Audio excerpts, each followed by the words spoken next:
अच्छा अच्छा, पढ़ाओ पढ़ाओ। કે એક્ઝામ હોય તો 30 માર્કની એવી હોય, પણ બહુ બધી એક્ઝામ હોય સ્કૂલ જેવું. સ્કૂલમાં તો એક જ હતી. ના હવે આ બધી બહુ થઈ ગઈ.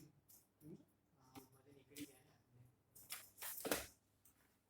હવે ફાઇનલ એક્ઝામ જ હવે બધું બદલાઈ ગયું છે. મસ્ત ખેલા કોહલી का 0 पे आउट हो गया.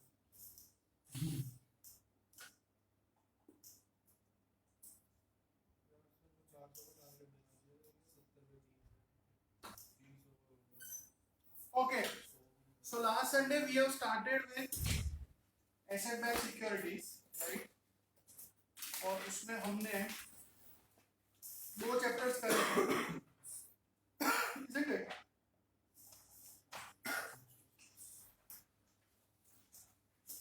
रीडिंग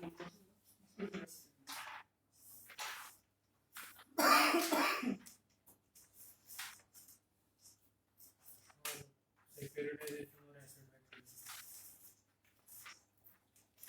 67 के 389. We did 65 and 66, है ना? तो पहले रीडिंग 67 खत्म करते हैं.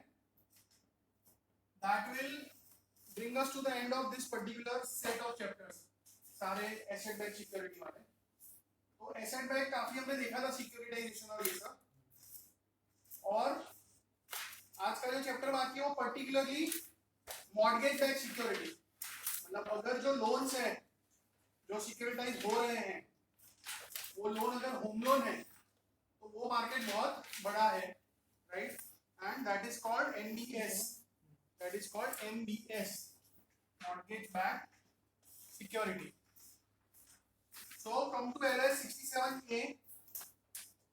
सीधा एक बोलो प्रीपेमेंट रिस्क ले आए, ठीक है? और उसमें फिर लेकिन उसको छोड़ो, अभी पहले बेसिक पढ़ो. 67B देखो. There are some certain other things which we need to know. Look at 67B. थोड़ा सीक्वेंस बदल रहा हूं मैं. Fundamental features of residential mortgage loans. जो रेसिडेंशियल होम लोन्स होते हैं उसके फीचर्स, तो वो सब पढ़ो थोड़ा थोड़ा. Collateral is the residential real estate. अगर बोरोवर डिफॉल्ट करता है तो घर ले लेंगे, राइट? कॉमन फीचर्स, तो कभी कभी प्रीपेमेंट पेनल्टी होती है कि अगर जल्दी पैसा वापस आ जाएगा तो आपको कुछ पेनल्टी भरना पड़ेगा.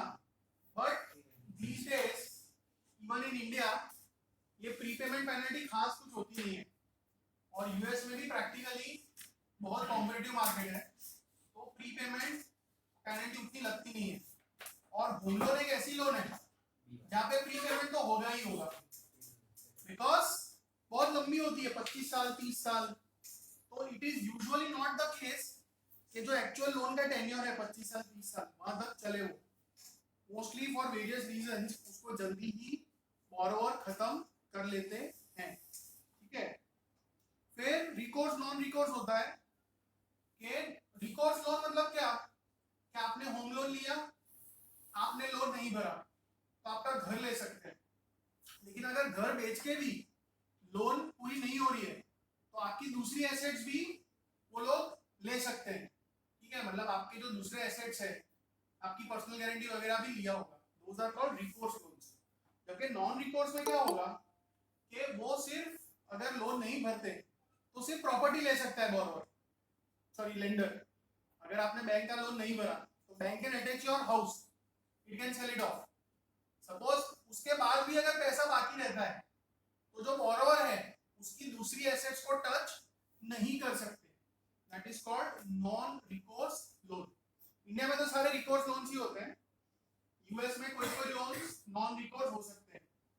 और जब नॉन रिकोर्स लोन होगा, अगर नॉन रिकोर्स लोन है तो उसमें क्या होगा?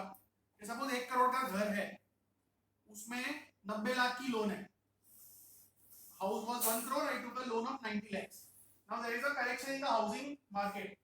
Your 1 crore house has now become worth 80 lakhs.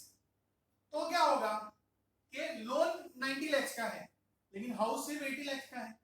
तो ये लोग स्ट्रेटेजिक डिफॉल्ट कर देंगे कि ठीक है घर ले जाओ, ऐसा नहीं करना है. घर तो मेरा 80 लाख का है, लोन 90 लाख की है, तो घर ले जाओ. तो जो लेंडर है उसके लिए काफी रिस्क हो जाता है. So keep that thing in mind. ठीक है.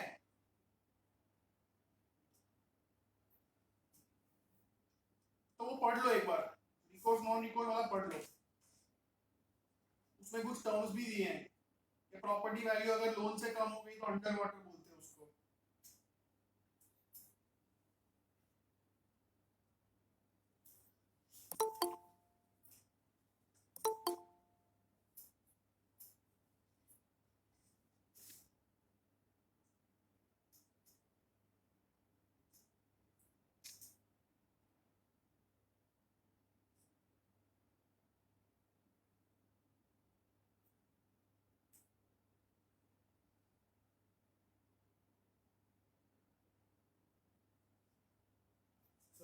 नॉन रिकोर्स लोन मेनली कौन है आपका?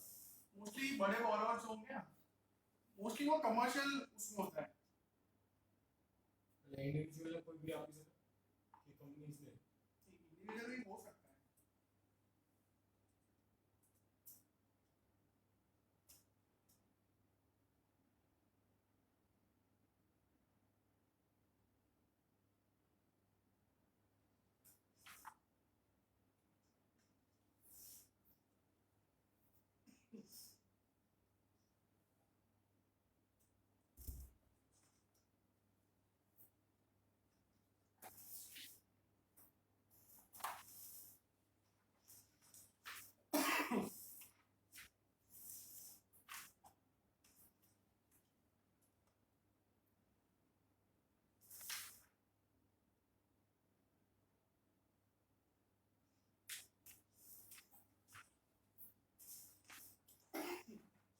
पढ़ा.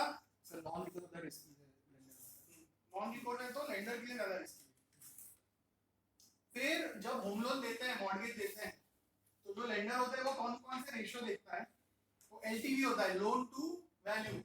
जैसे मैंने बोला कि 1 करोड़ का घर है, मतलब वैल्यू 1 करोड़ और लोन दे रहे हो 90 लाख, तो 90 lakhs to 1 crore, 0.9 is LTV, right?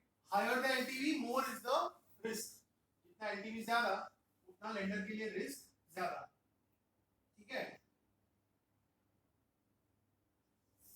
और दूसरा है debt to income ratio, which measures the monthly debt payment of the individual as a percentage of their monthly pre-tax gross income.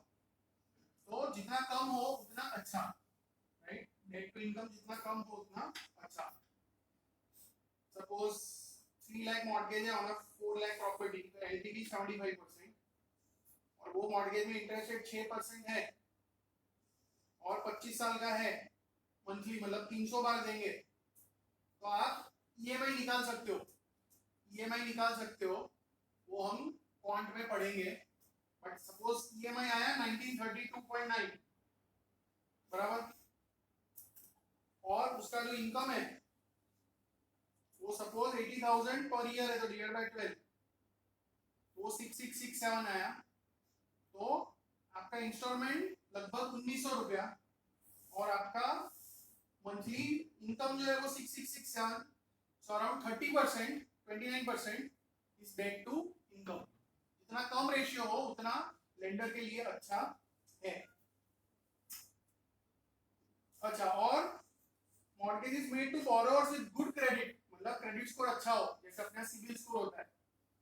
Low LTV, low DTI are termed prime loans, अच्छे लोन्स. जबकि lower credit quality, high LTV, high DTI या जिसका low priority claim है collateral में, मतलब already वो property पे एक लोन पहले से चल रही है और दूसरी लोन दे रहे हो, वो सब सब प्राइम लोन्स बोलते हैं. Those are all called subprime loans. ठीक है.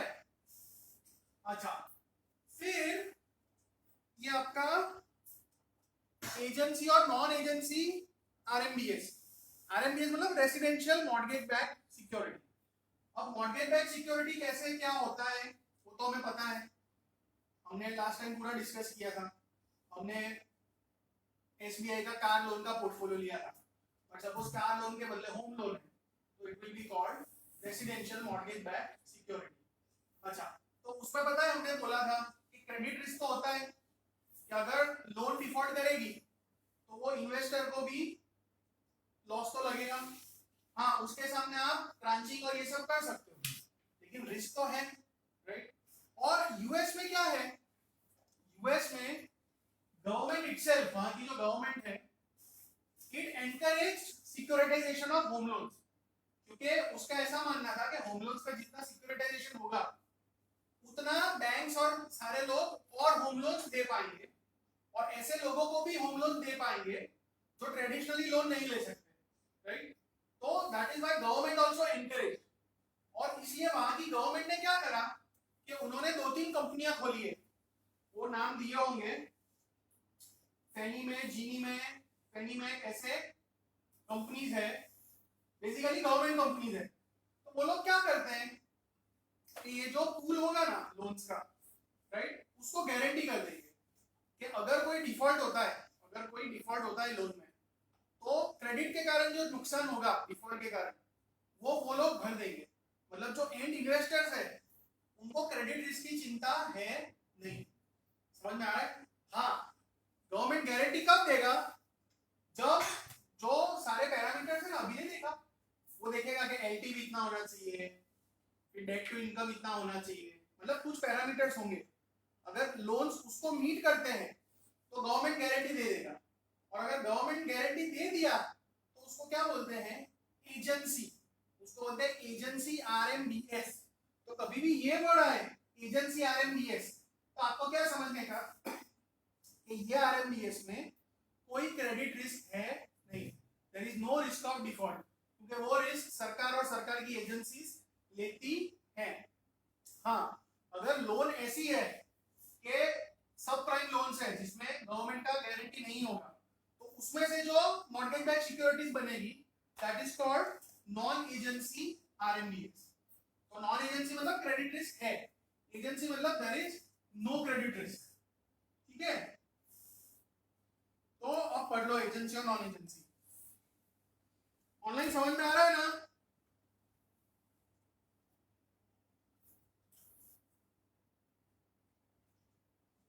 All of you? ओके,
और वो सब लिखा है कि 7-9 में ये सब प्राइम लोन के कारण बहुत क्राइसिस हो गया था, तो लगभग उसके बाद ये सब बंद हो गया था नॉन एजेंसी वाला।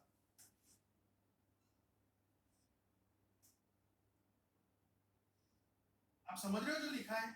7-9 में इन लोगों ने क्या किया था कि वैसे नॉन एजेंसी है लेकिन उसकी सीनियर ब्रांच है, तो सीनियर ब्रांच में बहुत अच्छा रेटिंग होगा, तो लोगों ने भर भर के इन्वेस्ट किया था, लेकिन जब सब फटने लगा तो बहुत सारे लॉसेस उसमें आए, राइट।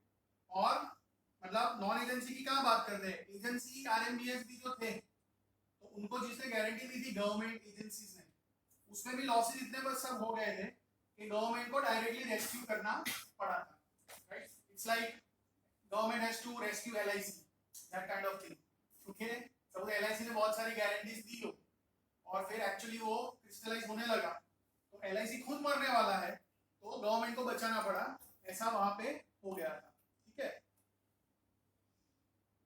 अच्छा फिर उसके बाद जो है एजेंसी आरएमबीएस यस એમાં મને પૂછે કે અમુક જીએસસી કરે તમારું हाँ ગેરંટી हाँ એમાં वही થોડો गवर्नमेंट ક્રેડિટ થોડો ક્રેડિટ नो नो जो अब वो ये ना एलआईसी गारंटी दे रही है तो it's as good as government, इस टाइप की चीज है, वो सारी गवर्नमेंट बैक एंटरप्राइजेस ही थी more or less. is not getting full faith in rate of the government.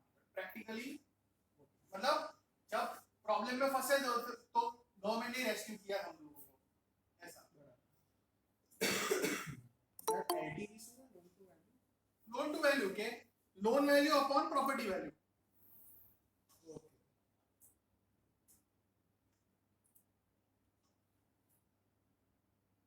ठीक है ना? फिर 67C जो आपका 67C है, so again this is very general reading, उसमें कुछ नया नहीं है। जो नॉर्मल एसेट बैक्ड सिक्योरिटी था ना, वो अगर मॉर्गेज पे बेस्ड है तो it is called mortgage pass through security, right? वो फिगर भी दिया है कि मॉर्गेज इज 1 to n, मतलब अलग अलग होम लोन इकट्ठी करी, उसका पूल बनाया और फिर कैश फ्लोज आप बेच रहे हो इन्वेस्टर्स को, राइट? और बहुत सारी अलग अलग लोन्स होंगी तो सबका मैच्योरिटी सेम नहीं होगा, अलग अलग होगा, ओवरऑल वेटेड एवरेज मैच्योरिटी होगा और इंटरेस्ट रेट सबके अलग अलग होंगे तो वेटेड एवरेज कूपन होगा। जो इन्वेस्टर्स को पैसा मिलेगा वो वेटेड एवरेज कूपन से थोड़ा कम मिलेगा क्योंकि बीच में जो सर्विस कर रहा है वो थोड़ा मार्जिन रखेगा।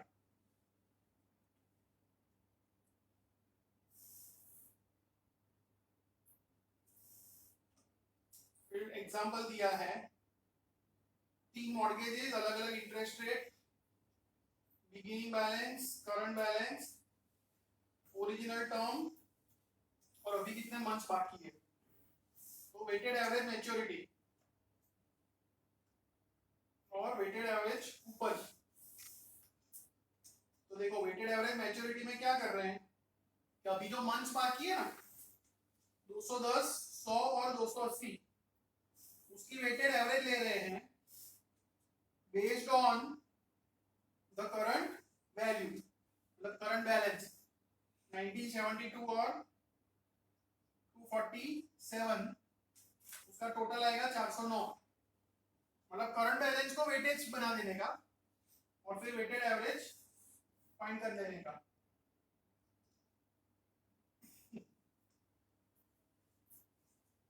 So this is easy, right? ठीक है ना?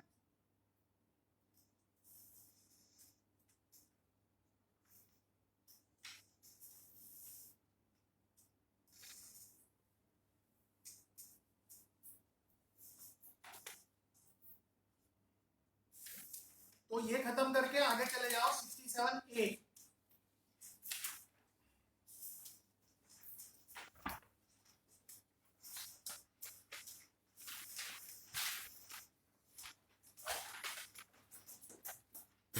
Go to 67A।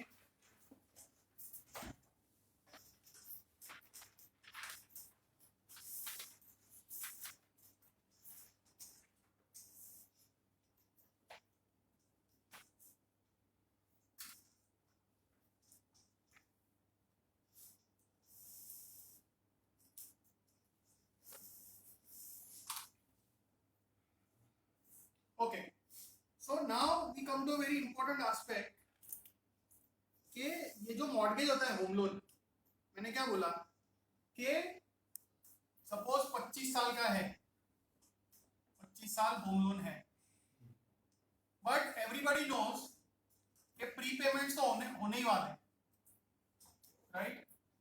और अगर प्रीपेमेंट होता है, मतलब जल्दी पैसा वापस आ जाता है तो it's a risk for investors, isn't it? Manan sir ने बेसिक टर्मिनोलॉजी करवाई होगी। तो कॉलेबल बॉन्ड होता है उसमें, ये टाइम से पहले ही पैसा वापस आ जाएगा। और नॉर्मली ये पैसा वापस कब आएगा? जब मार्केट में इंटरेस्ट रेट कम चल रही हो।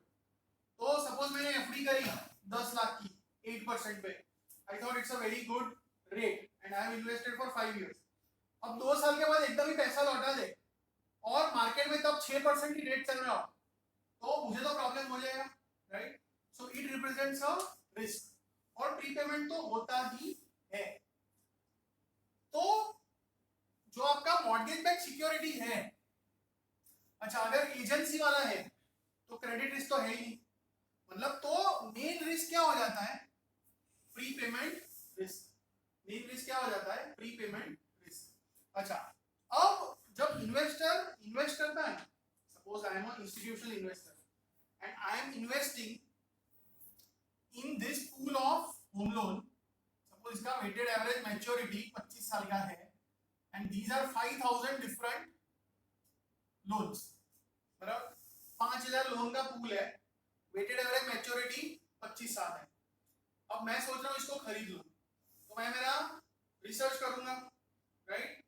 मैं ये जो होम लोन्स है उसका कैरेक्टरिस्टिक देखूंगा, ये बोरोवर कैसे है, कितनी पुरानी प्रॉपर्टी है, ज्योग्राफिकली कहाँ के हैं, वो सब है। और मैं एक अंदाजा लगाऊंगा, I will assume some prepayment speed, मैं कुछ प्रीपेमेंट स्पीड अज्यूम करूंगा कि भले 25 साल है लेकिन प्रीपेमेंट तो होगा। तो आई थिंक के life will be equal to 18 years. मैंने ऐसा अंदाजा लगाया, मैंने जब खरीदा ना तो I figured it out based on some assumptions कि भले 25 साल की होम लोन है, वो 18 साल में अपने पैसे वापस आ जाएंगे, बराबर? अच्छा, तो मैंने खरीद लिया। अब होगा क्या कि एक्चुअल जब टाइम इलेप्स होगा तो मार्केट में बहुत सारे वेरिएबल्स होते हैं, इंटरेस्ट रेट का मूवमेंट होता है, खुद प्रॉपर्टी के भाव कितने बढ़ चढ़ रहे हैं, वो सब है। तो if there is more prepayment than expected, अगर मैंने जो एक्सपेक्ट किया था उससे ज्यादा प्रीपेमेंट आ गया, तो 18 साल के बदले 13 साल ही होंगे। मैंने सोचा 18 साल में पैसा वापस आएगा, लेकिन सारा पैसा 13 साल में आ गया। इसको क्या बोलेंगे? Contraction risk.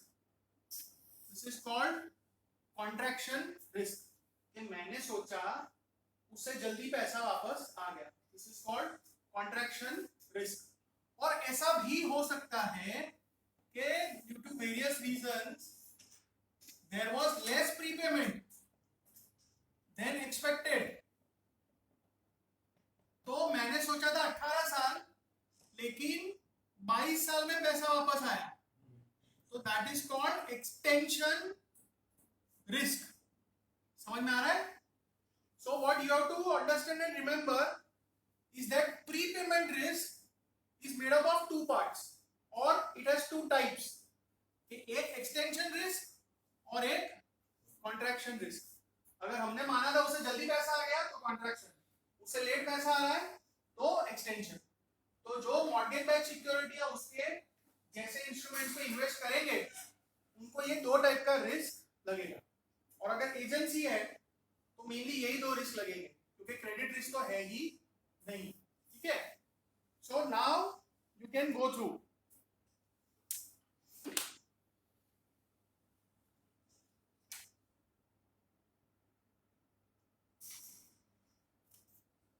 वो तो 2 बुलेट से वहां तक पढ़ लो।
आराम से पढ़ो, कुछ भी नहीं समझ में आता है मुझसे पूछो।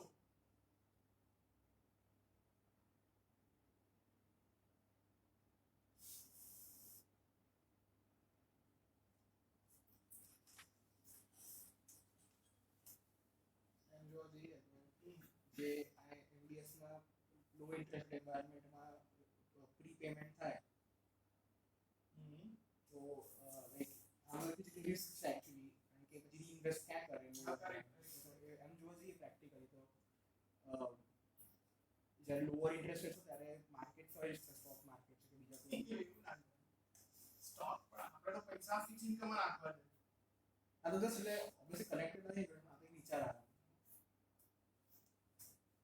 और वो तो कुछ बोल नहीं सकते ना। सपोज 2007-9 का क्राइसिस हुआ तो गंदे क्राइसिस के कारण रेट कई बार कम कर देते हैं, तो ऐसे टाइम में पैसा वापस आ जाए तो उस टाइम तो स्टॉक मार्केट पिटा होगा मतलब 20-30% गिरा होगा, तो तब किसकी हिम्मत होगी पैसा डालो। इसे डाला लेकिन वो बहुत कम आ गया ये सब वेट नहीं कर रहे ना, तो 25% गिर गए। वो सब ऐसे ही होता है।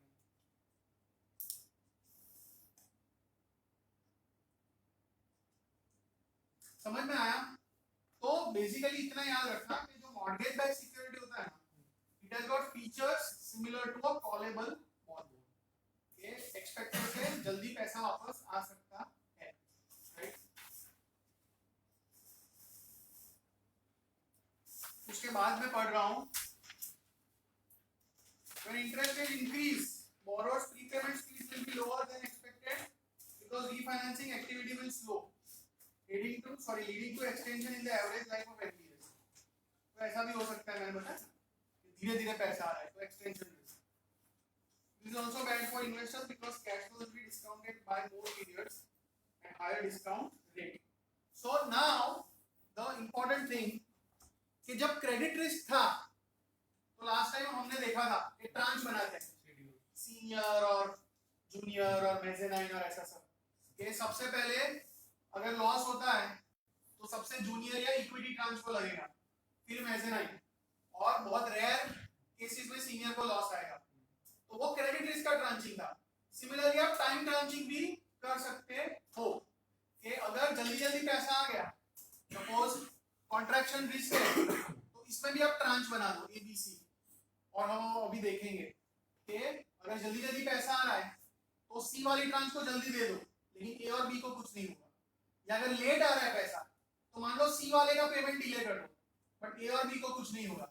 सो just like credit risk we can also do tranching to redistribute prepayment risk, और वो होता ही है। फिर उस हिसाब से रेटिंग और सब नक्की होगा। ठीक है, तो पढ़ लो, लास्ट पैरा पढ़ लो, फिर आगे जाते हैं।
मॉर्गेज बैक्ड सिक्योरिटी होता है, लेकिन ट्रांचिंग और वो सब उतना नहीं होता होगा, और सेकेंडरी मार्केट नहीं है।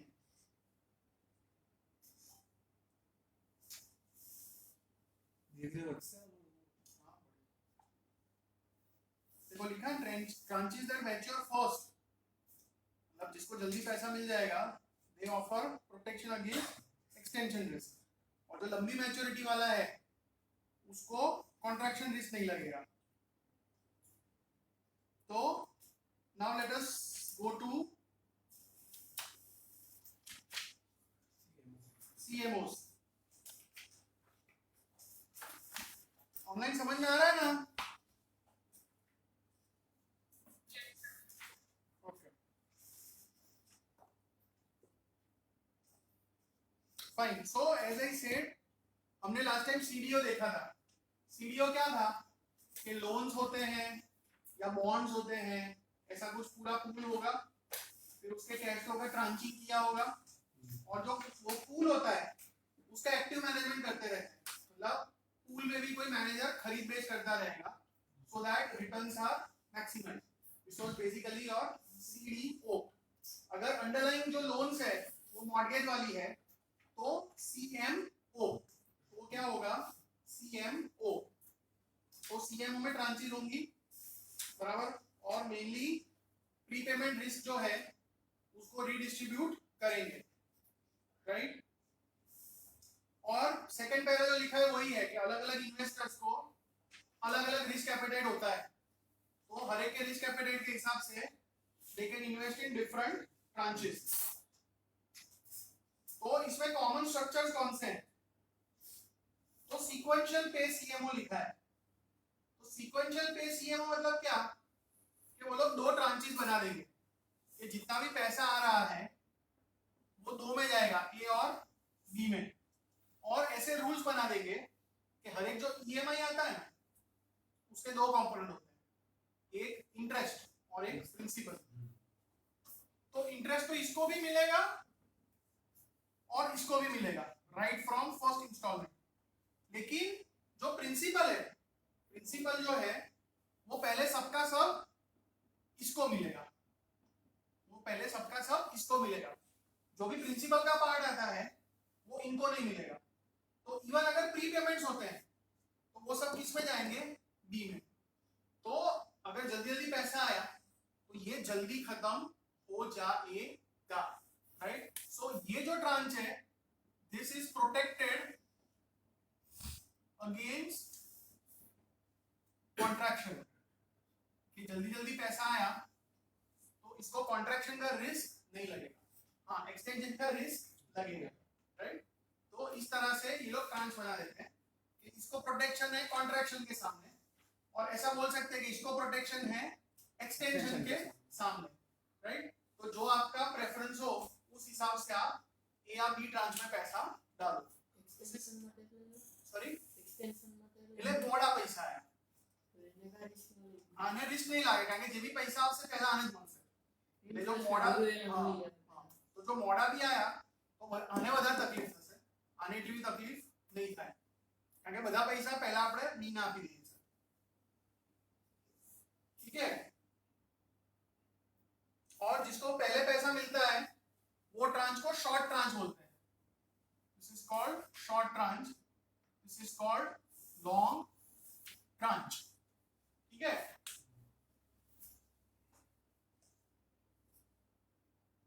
तो वो जो अदर सीएमओ लिखा है ना जेड ट्रांच, वहां तक पढ़ लो.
यस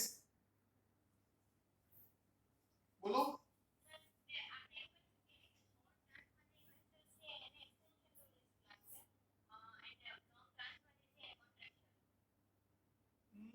ના ઊંધું. શોર્ટ ટ્રાન્ચ જે છે ને એને કોન્ટ્રાક્શન રિસ્ક લાગશે કારણ કે એને પૈસા જલ્દી મળી જશે અને લોંગ ટ્રાન્ચ વાળાને એક્સટેન્શન રિસ્ક લાગશે કારણ કે એને પૈસા મોડા મળશે. हाँ बोलो जाए आगे. अच्छा अब मेरी बात सुनो. जो सबसे दो पॉपुलर स्ट्रक्चर्स है ना वो एक तो ये है सीक्वेंशियल के पहले पैसा लीक हो गया शॉर्ट ट्रांच फिर एक हो जाएगा बराबर. लेकिन इसमें क्या हुआ कि इसको प्रोटेक्शन मिल गया कॉन्ट्रैक्शन के सामने लेकिन एक्सटेंशन के सामने तो इसका कोई प्रोटेक्शन नहीं है. मतलब दोनों को कुछ ना कुछ रिस्क तो लग ही रहा है. एक जो दूसरा स्ट्रक्चर है जो बहुत ज्यादा पॉपुलर है वो नेक्स्ट पेज पे लास्ट में दिया है पैक प्लान एमोर्टाइजेशन क्लास. तो पैक में क्या होगा कि सपोज जो आपके पैसे आ रहे हैं उसमें रूल्स ऐसे बनाएंगे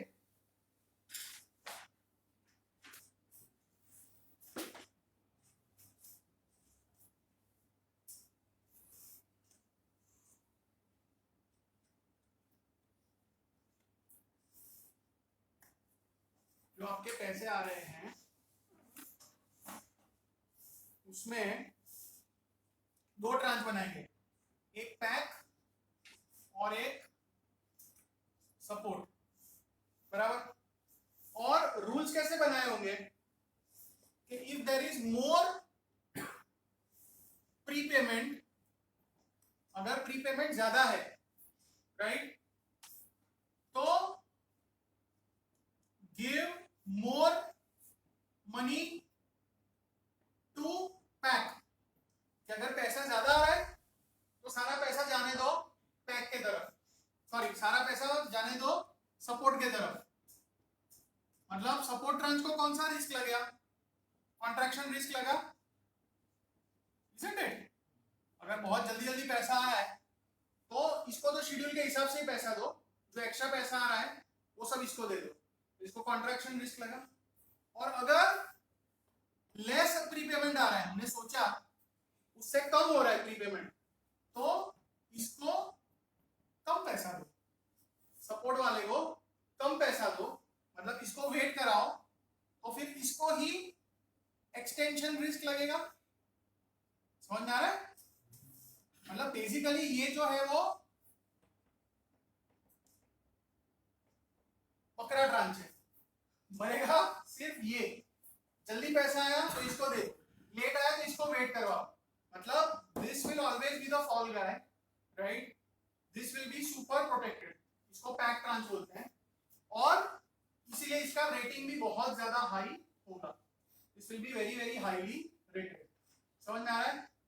ये रिस्की होगा इसके इन्वेस्टर्स को रिटर्न भी ज्यादा मिलेगा और पहले से ही लिखा होगा डॉक्यूमेंटेशन में कि प्रीपेमेंट की कौन सी स्पीड्स पता नहीं अभी नए सिलेबस में निकाल दिया है बट जो स्पीड था ना उसको पीएसए बोलते थे पहले.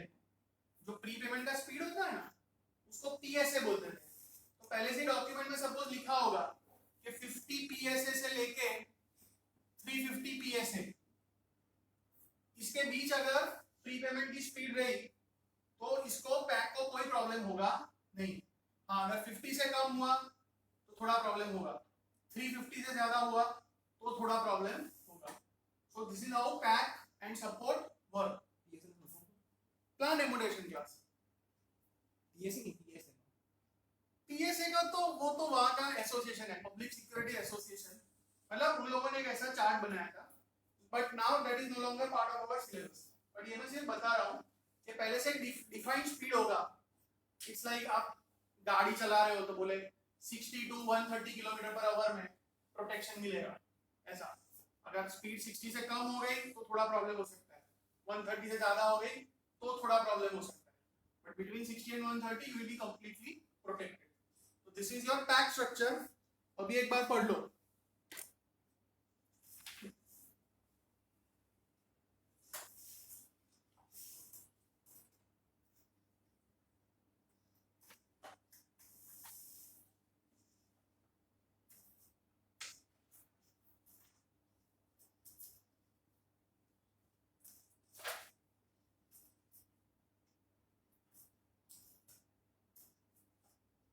अच्छी पार्टनरशिप हुई। हाँ, टेंशन हो गया था। Still we are not out of the woods. चल रही है पार्टनरशिप 125 for 3 years.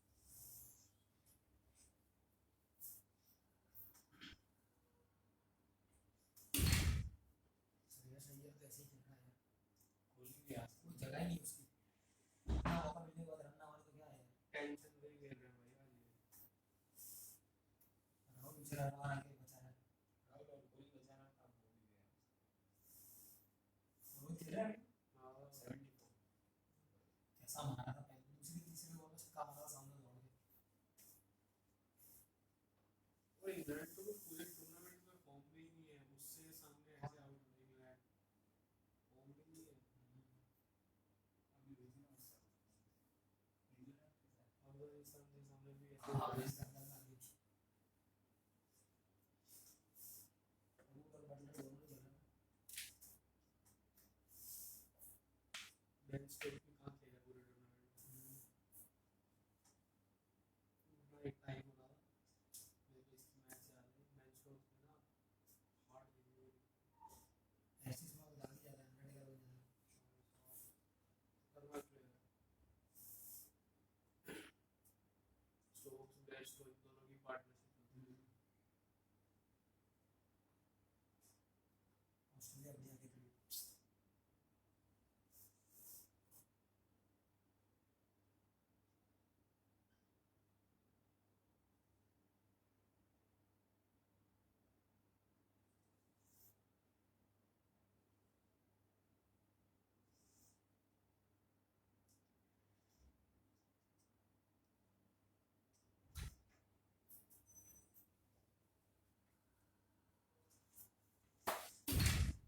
बोलो ठीक है।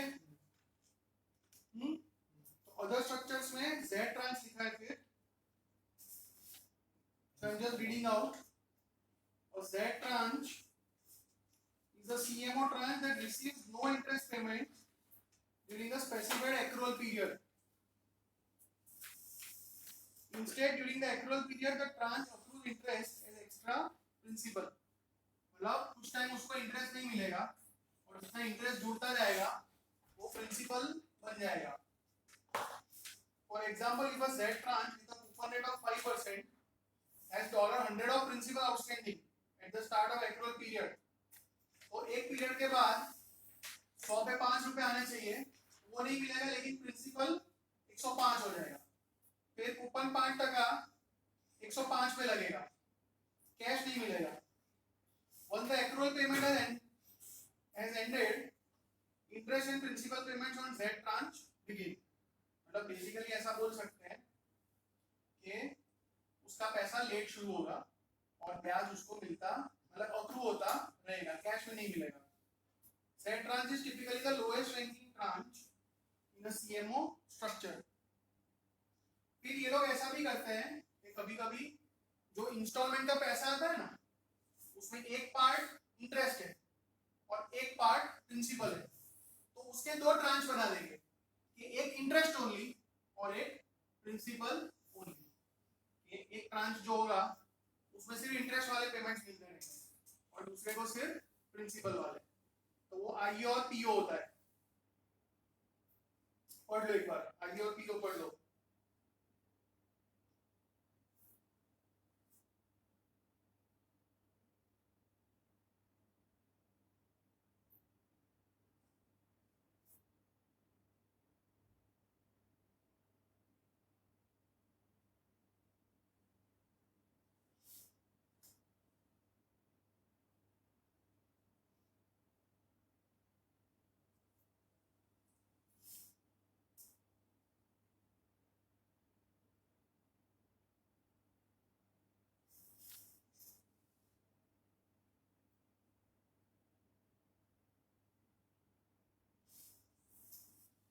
और वो प्रॉपर्टी याद रखना decreasing interest rates and increasing prepayment speed principal के लिए अच्छा है इंटरेस्ट के लिए बुरा है।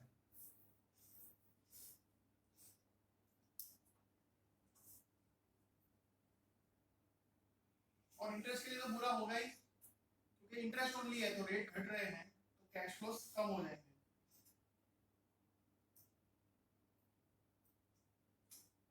फिर फ्लोटिंग रेट मतलब फिक्स कूपन नहीं मिलेगा, आपका जो इंटरेस्ट रेट है कूपन वो किसी रेफरेंस से लिंक होगा, लाइबोर या कुछ भी +2% या व्हाटएवर, ऐसा फ्लोटिंग रहेगा। और इनवर्स फ्लोटर भी हो सकता है कि सपोज लाइबोर -2%, तो लाइबोर बढ़ेगा, नहीं लाइबोर -2 नहीं, it's like 10 minus LIBOR, suppose 10% minus LIBOR, ये लाइबोर बढ़ेगा तो आपका कूपन घटेगा, और लाइबोर घटेगा तो आपका कूपन बढ़ेगा, दैट इज इनवर्स फ्लोटर। और रेसिडुअल मतलब जो बचा कुचा होगा वो रेसिडुअल, उसमें सबसे ज्यादा रिस्क और सबसे कम रेटिंग होगा।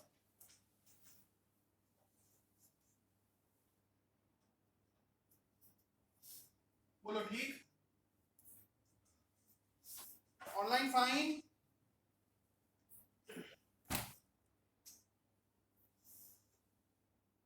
समझ में आ रहा है? फ्लोटिंग रेट ट्रांच એટલે નોર્મલી આ બધી જે ટ્રાન્ચ હોય ને એમાં ફિક્સ રેટ ઓફ ઇન્ટરેસ્ટ હોય, मतलब पहले से नक्की होगा कि suppose this will give 6%, this will give 2%, जबकि फ्लोटिंग में कैसा लिखा होगा लाइबोर +3%, मतलब ये लाइबोर जब अप डाउन करेगा तो हमारा कूपन भी अप डाउन करेगा, दैट इज फ्लोटिंग। समझे? लाइबोर तो बंद हो गया। लाइबोर तो अभी कम हो गया है, उसके बदले हर एक कंट्री में अलग अलग रेट्स है। सर तो अब इंडिया कौन सा फॉलो कर रहा होगा?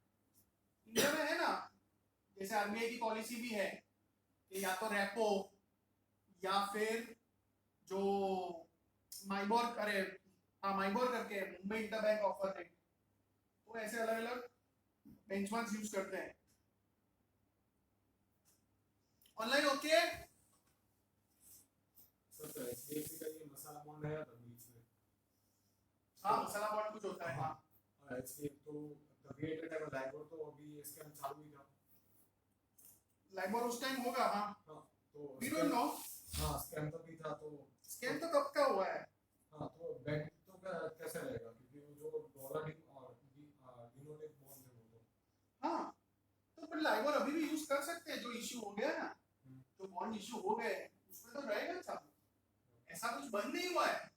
It is just that people are also developing alternatives, सिर्फ लाइबोर पे डिपेंडेंट मत रखो ऐसा। ऑनलाइन ठीक है?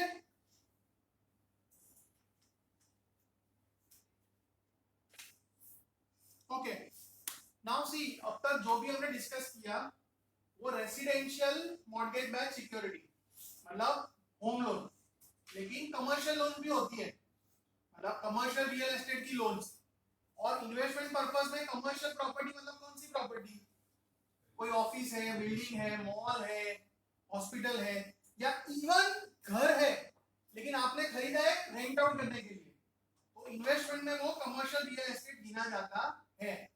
तो उसके लिए जो लोन्स होती है दोज आर कमर्शियल मॉर्गेजेस, और उसका भी फिर सिक्योरिटाइजेशन हो सकता है। तो लास्ट के जो एक दो पार्ट्स हैं वो उसके बारे में है, कमर्शियल मॉर्गेज बैक्ड सिक्योरिटीज।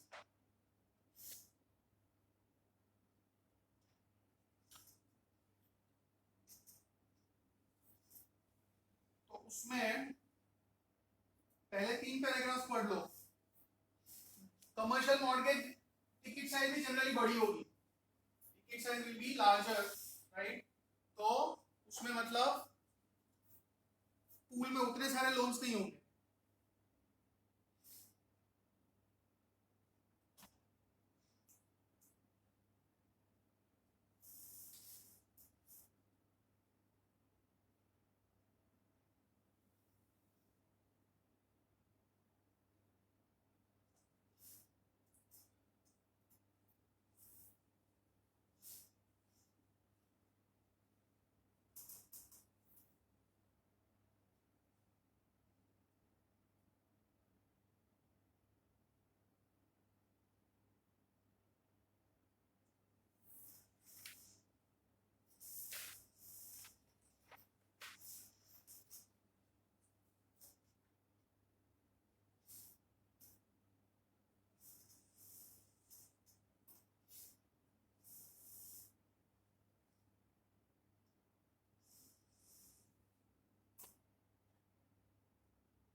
फिर फोर्थ पैराग्राफ से मैं पढ़ रहा हूँ. Important difference between residential and commercial MBS is obligation of borrowers. मतलब अभी हमने देखा ना रिकोर्स नॉन रिकोर्स. तो जो कमर्शियल प्रॉपर्टी के लोन्स होते हैं ना वो mostly recourse loan sorry non recourse loans होते हैं. मतलब जो लेंडर है वो सिर्फ प्रॉपर्टी ले पाएगा, बोरोवर की दूसरी एसेट्स को टच नहीं कर पाएगा. इसीलिए जब ये लोन्स का एनालिसिस होता है ना, अगर कोई रेसिडेंशियल होम लोन है बोरोवर तो मैं प्रॉपर्टी तो देखूंगा लेकिन जो बोरोवर है ना उसके कैश फ्लो कितने हैं, उसका आईटी रिटर्न और ये सब देखूंगा. लेकिन जब मैं कमर्शियल लोन का एनालिसिस कर रहा हूं तो सिर्फ और सिर्फ मैं क्या देखूंगा कि ये प्रॉपर्टी जो है वो प्रॉपर्टी कैसी है, क्योंकि बोरोवर के कुछ भी कैश फ्लोज है वो मेरे को नहीं मिलने वाले. I will only look at the characteristic and earning capacity of the property. अगर कोई मॉल है तो कौन से एरिया में है, कितना स्क्वायर फुट है, क्या फुटफॉल होगा, क्या रेंट होगा, कितने साल चलेगा, क्योंकि मेरा पूरा लोन प्रॉपर्टी के कैश फ्लो में से ही अगर आएगा तो वापस आएगा. I got nothing to do with the borrower. So this is one important difference between residential and commercial. और इसीलिए उसमें जो रिस्क देखते हैं उसमें दो की रेशियोज लिखे हैं. एक तो डेट सर्विस कवरेज, मतलब जो प्रॉपर्टी का नेट ऑपरेटिंग इनकम है, कितना रेंट वगैरह आएगा माइनस टैक्सेस प्रॉपर्टी टैक्स वगैरह डिवाइडेड बाय कितना डेट सर्विस आएगा, मतलब एनुअल कितना पैसा देना पड़ेगा.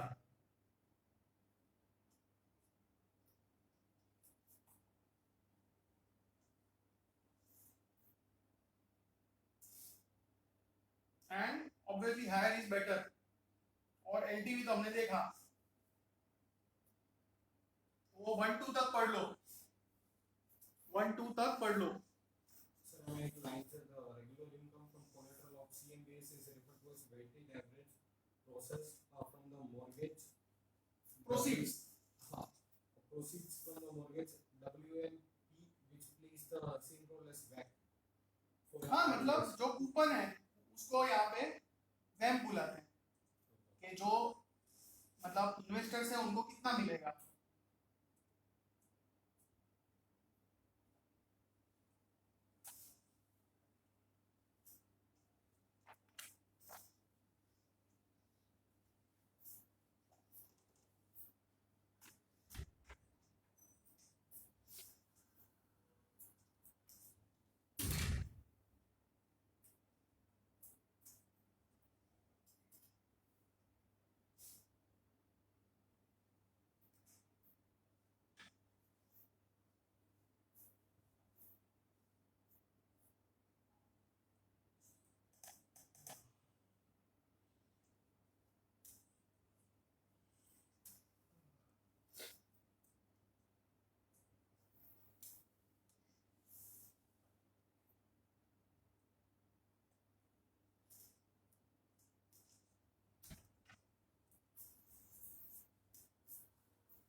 आराम से 1 और 2 तक पढ़ लो.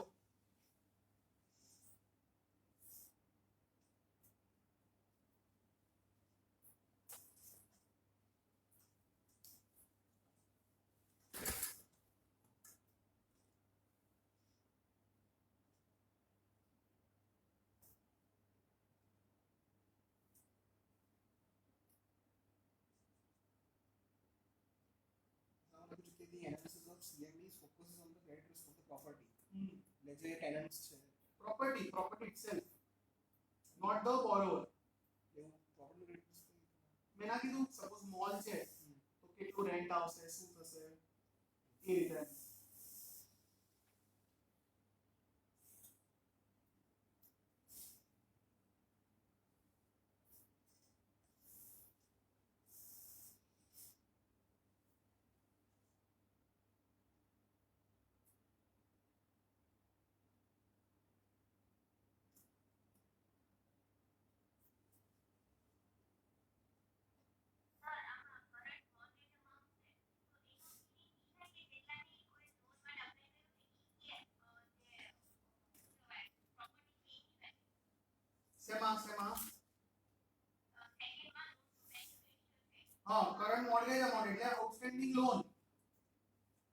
અને અત્યારની પ્રોપર્ટીની વેલ્યુ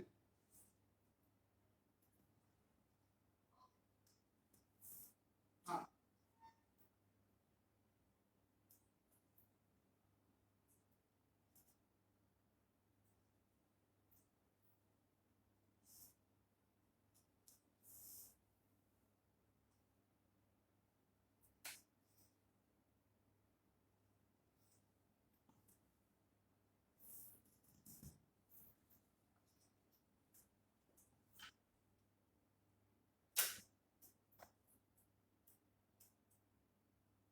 DSCR जितना ज्यादा उतना अच्छा, LTV जितना कम हो उतना अच्छा।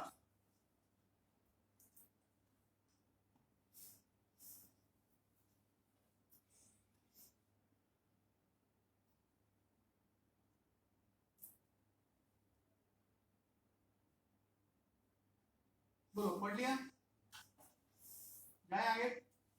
सर हमारा लगता है कि हाँ। डेप्रिसिएशन रिजर्व भी हमारा इंक्लूड करें। हाँ नेट ऑपरेटिंग इनकम मतलब जो रेंट वगैरह आ रहा है उसमें से टैक्सेस माइनस करो, डेप्रिसिएशन माइनस करो। આપણે જે પેલું ઇન્ટરેસ્ટ કવરેજ રેશિયો કરીએ સર એમાં નથી કરતા આમાં તો પ્રોપર્ટી સ્પેસિફિક કારણ કે પ્રોપર્ટી પ્રોપર્ટી ડેપ્રિશિએબલ હા કારણ કે અમુક તો તમને ખર્ચો થવાનો જ છે। Okay, now they are saying two differences between CMBS and RMBS. We discussed earlier are call protection and balloon maturity provision। Call protection मतलब इन्वेस्टर्स के लिए प्रोटेक्शन कि जल्दी पैसा वापस ना आ जाए, तो क्या कर सकते हो उसके लिए? Call protection is equivalent to prepayment protection. CMBS is provide call protection in two ways, या तो लोन लेवल पे टर्म्स एंड कंडीशंस डाल दो या फिर जो स्ट्रक्चर बनाओगे ट्रांचिंग वगैरह उसमें ऐसा कुछ कर दो। तो लोन लेवल पे क्या कर सकते हो, तो प्री पेमेंट पे लॉकआउट डाल दो कि भाई 20 साल का लोन है लेकिन पहले 5 साल प्रीपे नहीं कर सकते, ऐसा कुछ डाल दो। फिर करना है तो पेनल्टी लगेगी। Then defeasance, the borrower uses payments in excess of scheduled loan payments to purchase a portfolio। ये कौन कर रहा है? borrower। To purchase a portfolio of government securities that is sufficient to make remaining scheduled principal and interest payments on the loan। This protects the lender from prepayments and it allows the borrower to remove the lender's lien on the property should they wish to sell the property before the end of the mortgage term। मतलब ये बीच का रास्ता है कि suppose मैंने 100 करोड़ का loan लिया है बराबर और 10 साल का लोन है। Now after 3 years I want to prepay, क्योंकि सपोज मुझे वो बिल्डिंग के लिए कोई बहुत अच्छा बायर मिल गया है, वो 150 करोड़ में लेना चाहता है, तो पहले मेरे को लोन हटानी पड़ेगी राइट, लेकिन लोन में 10 में से 3 साल ही हुए हैं, तो अब मैं जो लेंडर है उसको बोलूंगा तो उसका तो नुकसान होगा। तो वो लोग ऐसा कुछ करेंगे कि जो भी पैसा देना मैं चाहता हूं ना वो सीधा ऐसा नहीं कि कैश दे दिया, उससे गवर्नमेंट बॉन्ड्स ले लेंगे। ये 7 साल बाकी है तो 7 years वाले गवर्नमेंट बॉन्ड ले लो और फिर वो आप लेंडर को दे दो, सो दैट गवर्नमेंट बॉन्ड लिए हैं तो उसमें प्रिंसिपल प्लस इंटरेस्ट भी आता रहेगा। उस टाइप से कुछ स्ट्रक्चर करेंगे, मतलब जो लेंडर है उसका इंटरेस्ट लॉस भी ना हो और एक तरह से लोन भी खत्म हो गए, तो दिस इज कॉल्ड डिफिशंस। अब हर एक बार वो काम कर पाएगा कि नहीं कर पाएगा वो सब तो डिटेल्स की बात है, क्योंकि गवर्नमेंट बॉन्ड्स पे क्या रेट चल रहा है वगैरह वगैरह देखना पड़ेगा। तो ये सब लोन लेवल का हुआ। फिर आप CMBS स्ट्रक्चर ऐसा बना सकते हो ना, ट्रांचिंग कर सकते हो right. So loan pools can be subject to sequential pay tranching in a similar fashion to those used for CMOs, जो सिंपल मॉर्गेज में करते थे वो कर सकते हैं। और उसमें लिखा है बलून पेमेंट, तो this is another peculiarity of a commercial real estate loan। ये लोग क्या करते हैं, देखो नॉर्मली ऐसा होता है कि सपोज 1 करोड़ का लोन है, अगर 1 करोड़ का लोन है और मान लो 20 years का टेन्योर है बराबर. See, it will be like this. Suppose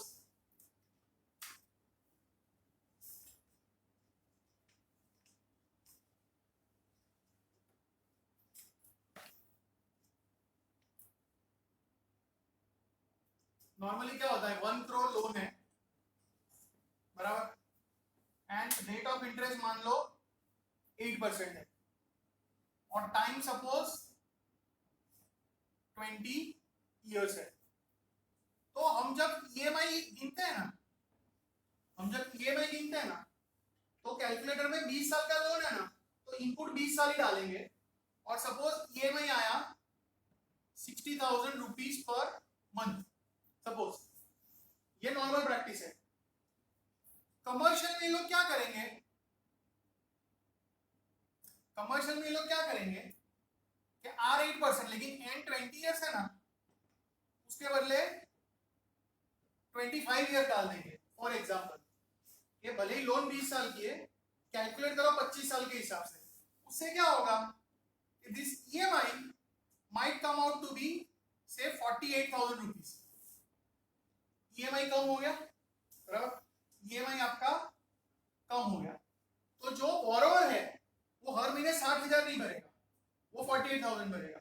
उससे क्या होगा कि जब 20 साल खत्म होंगे लोन तो 20 साल की है कैलकुलेशन 25 की तरफ किया है लोन तो 20 साल की है तो जब 20 साल खत्म हो जाएंगे तो आपका लोन बैलेंस जीरो नहीं हुआ होगा. इट वुड बी लाइक कि 1 करोड़ का लोन था ना तो अभी भी सपोज 26 लाख बाकी है. मतलब जो लास्ट पेमेंट होगा 20वें साल का लास्ट पेमेंट होगा उसमें जो बोरोवर है उसको एक बड़ा सा पेमेंट करना पड़ेगा. That is called balloon payment. और नॉर्मली ये लोग ऐसा इसलिए करते हैं क्योंकि नॉर्मल अंडरस्टैंडिंग होता है कि प्रॉपर्टी बिकने वाली है कि जब लोन खत्म होगी 20 साल की तो प्रॉपर्टी बेच देंगे तो बहुत सारा पैसा आने वाला है तो उसमें से ये balloon payment will be taken care of. तो this is one another difference between residential and commercial mortgages. ठीक है पढ़ लो.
बोलो डन.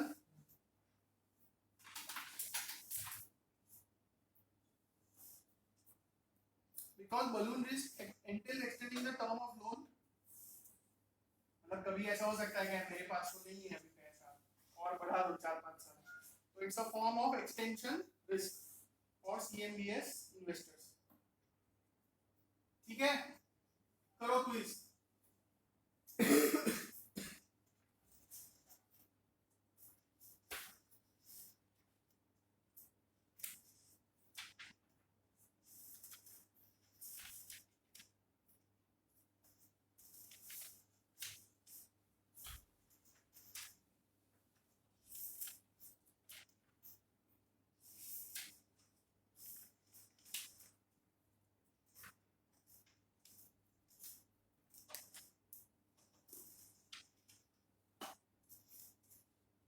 लास्ट 260 जरा हमारे एग्जाम्स में नोरा के એટલે તો તમે મરન સાથે ભણાવે છે તમે ભણાવો છો માટે શું ક્લાસિફિકેશન બધા કે હતા શરૂઆતમાં કે એસેટ બેક સિક્યોરિટી વાળો પાર્ટ છે. हाँ मतलब मनन सर अभी जनरल थियरी करवा रहे हैं उसमें पूरे फिक्स इनकम का टर्म्स कंडीशंस और वो सब है, जबकि आई स्टार्टेड विद सिक्योरिटाइजेशन।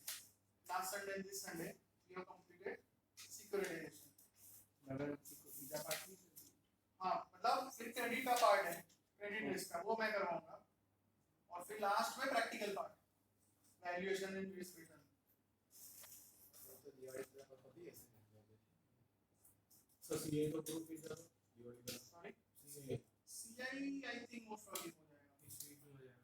क्योंकि होगा क्या, दिवाली तो सारी नेक्स्ट सैटरडे संडे तो मिलेंगे आपने, हां उसके बाद नहीं मिलेंगे ना, आई थिंक ऐसा कुछ है, ऐसा ही होगा ना। हां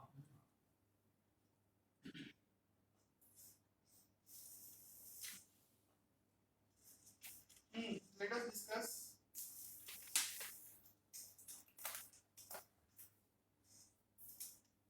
फिक्स સુધી લાંબો સબ્જેક્ટ ના છે આ વખતે વધી ગયું લાગે લાસ્ટ छोटे छोटे छोटे पार्ट्स बना दिए इन लोगों ने, दैट इज द थिंग। આ વખતે સીધું સીધું વાले કોઈ સम સ્ટાર્ટ કરી દેना यहाँ पे काफी अलग अलग पार्ट्स बना दिए हैं, बट है ना वेटेज भी 10% के करीब है fix income.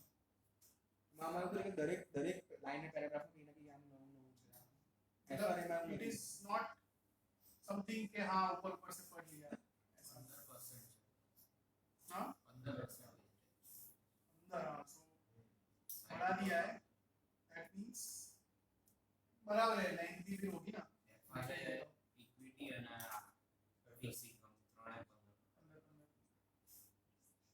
Okay, residential mortgages that may be included in agency RMBS are least likely, minimum loan to value maximum होना चाहिए, minimum नहीं। Risk that mortgage prepayments will occur more slowly than expected, मतलब extension। Sequential pay security is structured with 3 tranches ABC. Tranche A receives principal first, followed by B, then C. An investor concerned about extension risk, अपने को extension risk नहीं चाहिए तो A खरीद लेगा वो, right? Online हो रहा है ना फॉलो?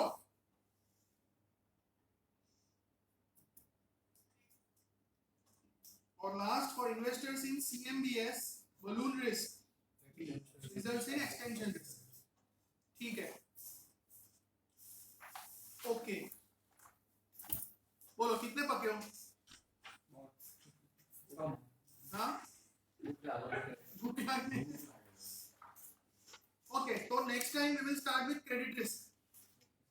क्रेडिट के 2-3 चैप्टर्स हैं, उसमें पहले वाला अच्छा है, पहले वाला मतलब थोड़ा बड़ा है, सेकंड गवर्नमेंट इश्यूअर्स का बहुत छोटा है, और क्रेडिट इश्यूअर्स का भी ठीक ठाक है। टोटल 3 चैप्टर्स हैं, 2 तो नेक्स्ट टाइम खत्म कर लेंगे, ठीक है? सीए के भी तो 3 बाकी है सॉरी सीए के भी 3 बाकी है विद प्रैक्टिकल सीए और प्रैक्टिकल देख सीआई में तो मैंने जो करवाया था ना